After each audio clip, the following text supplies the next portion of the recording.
బెయిల్లోనే పడిగొట్టుకోవాలి ప్రజలందరూ కూడా.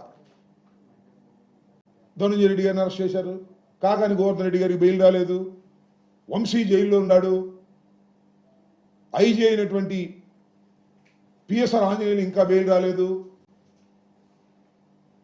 ఈ కార్యక్రమాలు తప్ప ఈ అమ్మఒడి రాలేదు, రైతు భరోసా రాలేదు, ఇవి ఉండకూడదు. ఇవి ఉంటే ఆయన ఇబ్బంది. అందువల్ల టర్న్ చేసి పారేస్తున్నాడు. అన్ని ఇలాంటి దుర్మార్గమైన కార్యక్రమాలకు పాల్పడి అనేకమైనటువంటి కేసులు పెడతాయి. ఎన్ని కేసులు నీ దుంపదగ నాకు అర్థం కాల. భారతదేశానికి స్వాతంత్రం వచ్చిన తర్వాత ఇంతమంది మీద బహుశా బ్రిటిష్ వాడు కూడా కేసు పెట్టున్నాడు. మన పరిపాలించినటువంటి బ్రిటిష్ ఎంపైర్లో ఉన్న వాళ్ళు కూడా ఇన్ని కేసులు పెట్టలా, అన్ని కేసులు పెడుతున్నారు. మాట్లాడితే కేసు, ఈ కేసులో బెయిల్ వస్తే ఇంకో కేసు పెడతారు. ఎమ్మటే బెయిల్ పూచీకత్తులు సమర్పించక ముందే మనం ఇంకో కేసు పెడతారు. దానిలో మళ్ళీ పీటీ వారెంట్ పెట్టి రిమాండ్కి పెట్టమంటారు. You're managing all these things. Police వ్యవస్థను గుప్పిట్లో పెట్టుకొని ఇలాంటి దుర్మార్గమైనటువంటి కార్యక్రమాలు ఇవాళ చేస్తున్నారు. ధనంజయ రెడ్డి గారు, కృష్ణమోహన్ రెడ్డి గారు నిన్న సాయంత్రం సుప్రీంకోర్టు బెయిల్ ఇవ్వడానికి నిరాకరించింది. ఎందుకంటే ఏదో కేసు పెట్టారు కదా, దాని మీద ఎంక్వైరీ జరుగుతూ ఉంది కదా, ఈ దశలో సుప్రీంకోర్టు మేము దీనిలో ఇన్వాల్వ్ కావని చెప్పారు. ఇంకా గత్యంతరం ఏముంది? సుప్రీంకోర్టులో కూడా యాంటిసిపేటరీ బెయిల్ రానప్పుడు అరెస్టుకు సిద్ధపడ్డారు, అరెస్ట్ అయ్యారు. ఇక్కడ గమనించాల్సింది కూడా ఒక అంశం ఉంది. ఇలా రిలీఫ్ ఇవ్వకపోయినా బెంచ్ మీద కొన్ని మాటలు మాట్లాడారు సుప్రీంకోర్టు. ఇది నేను చెప్తున్నది కాదు, పత్రికల్లో వచ్చాయి.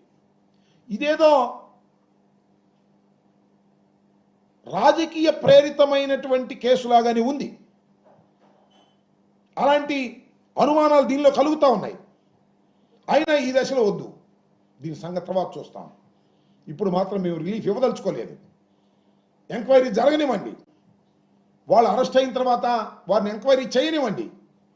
కానీ ఎక్కడైనా చట్ట వ్యతిరేకంగా ఐఏఎస్ ఆఫీసర్స్ రిటైర్ అయ్యారంటే more than 60 years, senior citizens, వారిని ఏ విధంగా ట్రీట్ చేయాలో ఆ విధంగా ట్రీట్ చేయకపోయినట్లయితే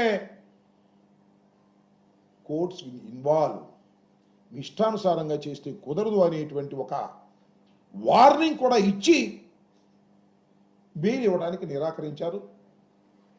నిన్న ఆఫీస్కి వెళ్ళినటువంటి ఇద్దరు కూడా, కృష్ణమోహన్ రెడ్డి గారు, ధనంజయ రెడ్డి గారు, ఇద్దరు కూడా ఆఫీస్లోనే అరెస్ట్ అయ్యారు. బహుశా ఇప్పుడు కోర్టులో ప్రొడ్యూస్ చేసి ఉంటారు లేదా చేస్తారు.